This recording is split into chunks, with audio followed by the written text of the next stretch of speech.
Hello students, chemistry में हम लोग पढ़ रहे हैं लेसन उपसहज संयोजक यौगिक और उसमें हमारा टॉपिक चल रहा था उपसहज संयोजक यौगिकों में संयोजकता बंध सिद्धांत।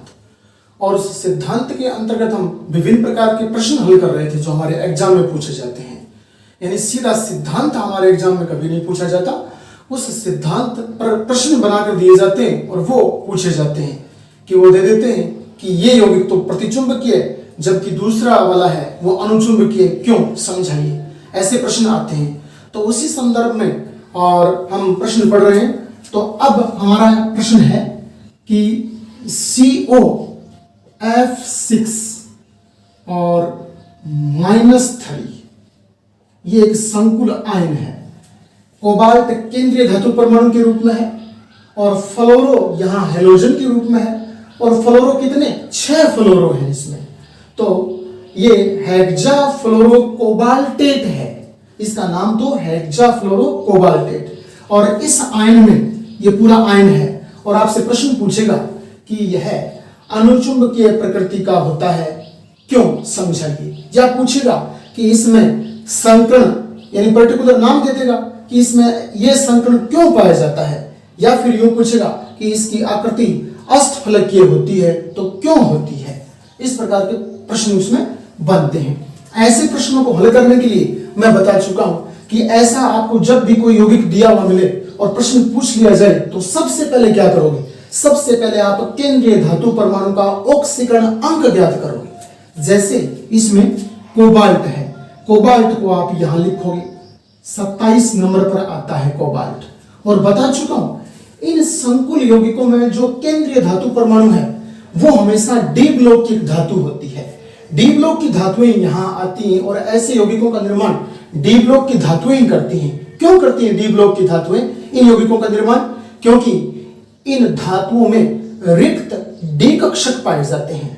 इन धातुओं में यानी डी ब्लॉक की धातुओं में खाली डी कक्षक पाए जाते हैं जो अपनी संयोजकता का विस्तार कर लेते हैं, जिससे ये धातुएं उपसहज संयोजक यौगिकों का निर्माण करती हैं। तो यहां कोबाल्ट डी ब्लॉक की धातु है। कोबाल्ट 27 नंबर पर आता है। कोबाल्ट का विन्यास पहले 1 मिनट में यूं इस प्रकार से लिख देता हूं, 1s2 2s2 2p6 3s2 3p6 4s2 और 3d। यहां जो इकाई का अंक दिया है वो d वाले में भरा जाता है। 3d 7 आ जाएगा, इकाई का अंक यहां 7 है। जैसे आप 26 नंबर वाले का परमाणु क्रमांक लिख रहे हो Fe का, लोहे का, तो यहां D6 आ जाएगा। तो इन में जैसे आप 22 नंबर पर आपके टाइटेनियम आता है, 22 नंबर पर कौन आता है? टाइटेनियम 22 नंबर पर आता है। जैसे आप टाइटेनियम का विन्यास लिख रहे हो तो 1s2 2s2 लिखते हुए और आपको D में यहां इकाई का अंक 2 है तो आप D में 3d2 भर दोगे, 3d2। इस प्रकार से आप इनको थोड़ा याद रखना कि डी ब्लॉक वालों में ऐसा होता है। तो अब उसके बाद में पहले इसका हमने ये विन्यास लिख दिया। अब उसके बाद में इसका ऑक्सीकरण अंक नियमानुसार तो पहले ये लिखा जाता है, लेकिन कोई दिक्कत नहीं, हम सीधा इसका ऑक्सीकरण अंक ज्ञात कर ले x1 की, तो वो प्रक्रिया भी सही है। तो ये कोबाल्ट x मानूंगा, यहां प्लस का निशान लगा दूंगा। F के पैरों में कितने? 6 पैरों वाली संख्या पहले आ जाएगी। और F कौन होता है? बता चुका हूं, F हेलोजन है। हेलोजन पर कौन सा आवेश होता है? सारे हेलोजन पर -1 आवेश होता है।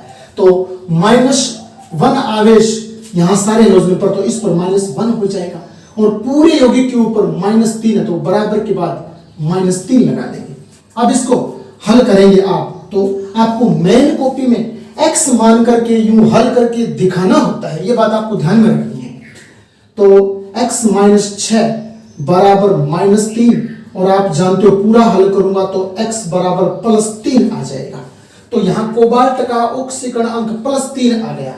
मैं इसको तो मिटा देता हूं, लेकिन आपको ये रफ कॉपी नहीं, सॉरी मेन कॉपी में वहां लिखना होता है, तो आपको मेन कॉपी में करना है। तो हमने 3 निकाल लिया प्लस का, तो प्लस का 3 निकाल लिया। तो अब मैं यहां यूं लगा दूंगा कि कोबाल्ट +3, कोबाल्ट +3 लिख दिया मैंने। और कोबाल्ट +3 तो आप जानते हो कोबाल्ट 27 पर तो आता है, तो इसका विन्यास लिखूं तो ऊपर +3 है। +3 का अर्थ क्या है? अंतिम कोश से 3 इलेक्ट्रॉन बाहर निकल गए। आप जानते हो ना कि किसी पर जब धनावेश के रूप में आवेश आता है तो इसका अर्थ इलेक्ट्रॉन निकल जाते हैं, और जब ऋणावेश के रूप में आवेश आता है तो इसका अर्थ इलेक्ट्रॉन उसमें आ जाते हैं। और यहाँ ये धातुएं होती है डी ब्लॉक की, और आप जानते हो धातुएं इलेक्ट्रॉन त्यागती ही है, तो उन पर हमेशा धनावेश आता है। खास बात है धातु की कि धातुएं कौन होती हैं? धातुएं वे तत्व है, वे परमाणु जो इलेक्ट्रॉन त्याग कर धनायन बनाते हैं, कोमा धातु कहलाते हैं। तो यहाँ डी ब्लॉक की धातुएं, और धातुएं हमेशा इलेक्ट्रॉन त्यागती ही है, और त्यागने की वजह से यहाँ प्लस आएगा। कोई स्टूडेंट ये पूछे कि क्या सर इस पर धातुओं पर और माइनस आवेश आ सकता है? धातु पर कभी माइनस आवेश नहीं आ सकता। अभी परिभाषा मैंने बताया कि धातुएं वे होती हैं जो इलेक्ट्रॉन त्याग कर हमेशा धनायन बनाती हैं, तो यहाँ हमेशा धनावेश ही आएगा, अर्थात इलेक्ट्रॉन त्यागेंगी, और जो इलेक्ट्रॉन त्यागती है वो कन्फर्म धातुएं होती हैं। तो यहाँ कोबाल्ट धातु है, और धातु का विन्यास +3, इलेक्ट्रॉन त्याग देगा अंतिम कोश से 3। तो इस अंतिम कोश में ध्यान देना, पहले इसको एडजस्ट करके लिखेंगे, तो यूं लिखता हूं 1s2 2s2 2p6 3s2, और यहां 3d7 कर देता हूं, और 4s2। अब सुनिए, पहले मैंने ये विन्यास बढ़ती हुई क्वांटम संख्या के अनुसार लिखा है। कैसे? क्वांटम संख्या 1, फिर 2, फिर 2, फिर 3, फिर 3 और फिर 4, तो बढ़ती हुई क्वांटम संख्या हो गई। तो बढ़ती हुई क्वांटम संख्या लिख दिया। अब क्या करूंगा? अब इसको देखूंगा, कोबाल्ट पर 3 लगाए, प्लस का 3 लगाए। प्लस का बात है, अभी बताया मैंने, इलेक्ट्रॉन त्यागने से। इलेक्ट्रॉन कहां से त्यागे जाते हैं? अंतिम कोश से। अंतिम कोश आपको कौन सा दिख रहा है? 4s दिख रहा है, तो 4s में से 2 तो ये निकाल दूंगा तो 0 हो जाएगा, और यहां 7 में से 1 वो निकाल दूंगा तो 6 हो जाएगा। क्यों 6 क्यों हुआ? कहने का अर्थ s में 2 था, 2 तो वो निकल गए। यहां 3d में 7 था, 1 इसमें से निकल गया। 3 ही निकालने थे, क्योंकि यहां पर 3 लिखा है, तो 3 ही निकालने थे, तो 2 अंतिम से निकल गए, और 2 अंतिम से जस्ट पहले वाला है 1, उसमें से निकल गया। 2 अंतिम से और 1 जस्ट पहले वाले में से निकल गया, टोटल 3 निकल गए। और अंतिम याद रखना, अंतिम में जब भी आप इलेक्ट्रॉन निकालो तो कोश को मत मिटा देना। कोश कभी समाप्त नहीं होता है, कोश खाली हो जाता है। यह बात मैं आपको बार बार बता चुका हूं। इस प्रकार से हमने ये विन्यास देख लिया। अब अगला नियम सुनिए, इसमें कैसे करोगे आप? इस विन्यास को देखोगे, जो यहां विन्यास खाली हो गया, खाली को मत देखना, आप खाली से जस्ट पहले वाला भरा है उसको देखिए। खाली से तुरंत पहले वाले को देखिए हमेशा। आपने देखा 3d6 है, तो जो पहले भरा होता है, खाली से जस्ट पहले जो भरा होता है, उसको यहां आप आकृति के रूप में निरूपित कर लीजिए। आकृति के रूप में उसको आप यहां निरूपित कर लीजिए। और डी में आप जानते हो, डी में 5 बॉक्स बनते हैं, आपने 11th क्लास में पढ़ी है ये बात। तो अब यहां 6 इलेक्ट्रॉन है, तो आप जानते हो पहले एक एक इलेक्ट्रॉन भरा जाता है। हुंड के अधिकतम बहुलता के नियमानुसार पहले एक एक इलेक्ट्रॉन भरा जाता है, फिर उनका युग्मन करते हैं। तो यहाँ 5 भरे गए, मेरे को 6 भरने थे, 5 तो भरे गए, तो अब युग्मन कर दूंगा, छठा यहां आ जाएगा इस प्रकार से। और ये मैंने निशान जो लगाए इनको ध्यान से देखना, एक क्लॉकवाइज का निशान है, एक एंटी क्लॉकवाइज का है। इलेक्ट्रॉन दर्शाते समय क्लॉकवाइज एंटी क्लॉकवाइज ऐसे निशान लगाए जाते हैं। अब उसके बाद में 4s, s का यहां बना दूंगा बॉक्स, s में एक बॉक्स होता है, और याद रखना यहां ये खाली होगा, क्योंकि इस s में कोई इलेक्ट्रॉन है नहीं, तो खाली छोड़ दूंगा। और एक बात बता चुका हूं, जब जब किसी धातु के विन्यास में आपको 4s नजर आ रहा है, वहां 4p भी होता है और 4d भी होता है। तो मैं यहां 4p है वो और बना देता हूं, 4p इस प्रकार से यहां बना देता हूं, और 4p बना दिया तो इसके आगे 4d और बना देता हूं, 4d है वो भी बना देता हूं, तो यहां 4d हो गया। अब ये लिखने के बाद में और हम अब इस पर निगाह डालेंगे कि यहां कोबाल्ट धातु के साथ लिगेंड कौन सा है। लिगेंड F है, फ्लोरो है, और फ्लोरो है तो हेलोजन है, हेलोजन है तो दुर्बल है, यानी सारे के सारे हेलोजन दुर्बल लिगेंड होते हैं। मैं बता चुका हूं दुर्बल कौन कौन होते हैं। एक तो जल का अणु आप याद रखिए, H2O जल का अणु दुर्बल लिगेंड होता है। उसके अलावा सारे के सारे हेलोजन दुर्बल लिगेंड होते हैं, तो आपको याद रखना है H2O दुर्बल लिगेंड है। इसके अलावा फ्लोराइड, क्लोराइड, ब्रोमाइड, आयोडाइड ये दुर्बल लिगेंड है, तो दुर्बल लिगेंड आपको याद रखनी है। यहां फ्लोरो है तो दुर्बल लिगेंड है। और हमने फैसला कर लिया कि यहां ये दुर्बल लिगेंड है, तो अब सुनना, ये दुर्बल लिगेंड इस धातु परमाणु का ये जो विन्यास है, इस विन्यास में ये जो इलेक्ट्रॉन आपको अलग अलग दिखाई दे रहे, सिंगल दिखाई दे रहे, इन सिंगल इलेक्ट्रॉन को पेयर के रूप में नहीं बना पाएगा। यहां दिया हुआ लिगेंड जब दुर्बल होता है तो दुर्बल लिगेंड धातु परमाणु के कक्षकों में उपस्थित इलेक्ट्रॉनों का युग्मन नहीं कर पाता है, इनको पेयर के रूप में नहीं बना पाता है, इनकी पेयरिंग नहीं कर पाएगा। जैसे यहां तो पेयर है, यहां सिंगल सिंगल है, तो ये दुर्बल है, दुर्बल है, तो अब इनको ये यहां से नहीं धकेल पाएगा, नहीं धकेलेगा तो युग्मन नहीं होगा। और अगर यहां कोई प्रबल लिगेंड होता तो उधर से उनको धकेल देता और ये युग्मित हो जाते, पेयर के रूप में हो जाते। लेकिन अब पेयर के रूप में नहीं हो पाएंगे। क्यों नहीं हो पाएंगे? क्योंकि यहां दिया हुआ फ्लोरो दुर्बल लिगेंड है, और दुर्बल लिगेंड है तो फिर इनका युग्मन नहीं हो पाएगा। तो फिर हमें एक बात यहां लिखनी होती है अपनी मेन कॉपी में, एग्जाम में, यहां ये बॉक्स बनाने के बाद, निरूपित करने के बाद, वो कौन सी बात है? वो ये बात है कि दिए हुए यौगिक में फ्लोरो एक दुर्बल लिगेंड है, अतः यह डी कक्षक के इलेक्ट्रॉनों का युग्मन नहीं कर पाता है। ये लैंग्वेज लिखने के बाद में, और अब इनको दोबारा से बना देंगे, तो दोबारा से बना देंगे, तो मैं इनको दोबारा यहां वो लैंग्वेज लिखने के बाद में फिर बना रहा हूं, और थोड़ा सा इधर करके बना रहा हूं। देखिए, इधर करके यूं बना रहा हूं, आप ध्यान से देखना।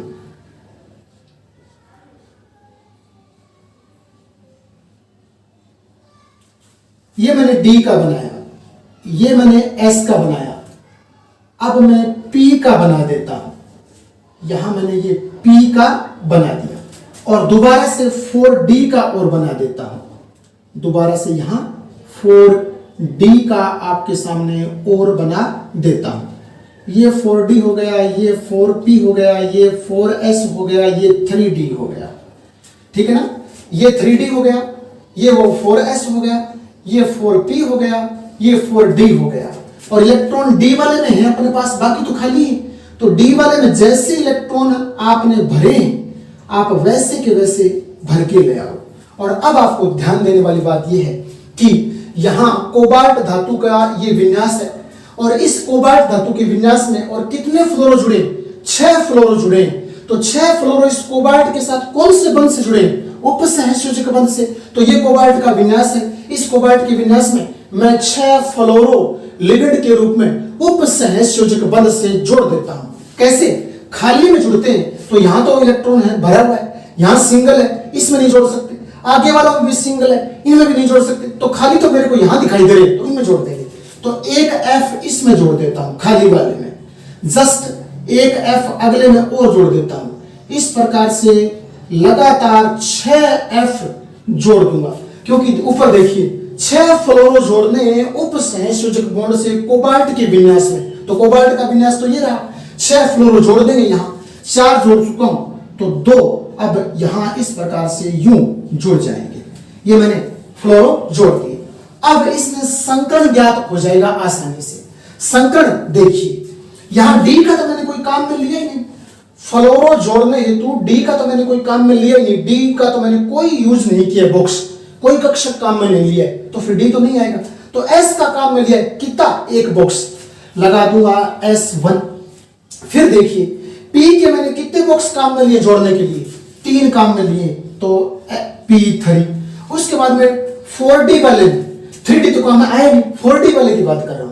4D वाले में कितने D काम में लिए? 2 D काम में लिए हैं, तो यहां D2। तो आप जानते हो सिंगल होता है वो हमें लिखने की आवश्यकता नहीं होती। तो संकरण कौन सा हो गया? sp3d2। तो संकरण कौन सा हो गया? संकरण हो गया अपने पास sp3d2, अपने पास ये संकरण हो गया, sp3d2 संकरण अपने पास हो गया। हमने ज्ञात कर लिया संकरण। इस यौगिक में संकरण कौन सा है? sp3d2। एग्जाम में पूछा जाता है और पूछे भी हुए हैं। अब सुनिए, संकरण ज्ञात करने के बाद में आप इन संकरित कक्षकों की संख्या का योग कर लीजिए। कैसे? जैसे S पर 1 है, P पर 3 है, D पर 2 है, तो इनका आप योग कर लीजिए। 3 2 5 और 1 6, 3 2 5 और 1 6। तो संकरित कक्षक कितने हो गए? 6 हो गए। संकरित कक्षक 6 हो गए। तो अब याद रखना, जब यौगिक में संकरित कक्षकों की संख्या 6 होती है तो याद रखना आकृति अष्टफलकीय होती है। आकृति अष्टफलकीय। तो संकरित कक्षकों की संख्या से ज्ञात हो गया कि इसकी आकृति बोलूं या ज्यामिति बोलूं कोई फर्क नहीं है केमिस्ट्री में। केमिस्ट्री में चाहे तो आप आकृति बोल दीजिए चाहे ज्यामिति बोल दीजिए, एक ही बात है, और वो होती है अष्टफलकीय। 6 के लिहाज से कौन सी होती है? 6 के लिहाज से अष्टफलकीय होती है। तो हमने अष्टफलकीय बना दी। तो 2 चीजें ज्ञात कर चुके हैं। यौगिक में संकर्ण पूछे तो ज्ञात कर चुके हैं, यौगिक में आकृति पूछे यानी ज्यामिति तो वो ज्ञात कर चुके हैं, और यौगिक में अब बारी आती है प्रकृति की। प्रकृति बता चुका हूं आप लोगों को मैं कि यहाँ रसायन विज्ञान में उपसहसंयोजक यौगिकों की 2 ही प्रकार की प्रकृति होती है, प्रतिचुंबकीय और अनुचुंबकीय। अब देखिए यहाँ कौन सी प्रकृति इस यौगिक की। यहाँ देखिए जो आपने डी वाला लिगेंड जोड़ने का विन्यास काम में लिया वो देखना है। शुरू से लेकर के अंत तक जिसमें आपने लिगेंड जोड़े हैं वो बॉक्स वो विन्यास देखना है। तो इस बॉक्स में देखिए पहले युग्मित, फिर बाद में अयुग्मित अयुग्मित अयुग्मित अयुग्मित।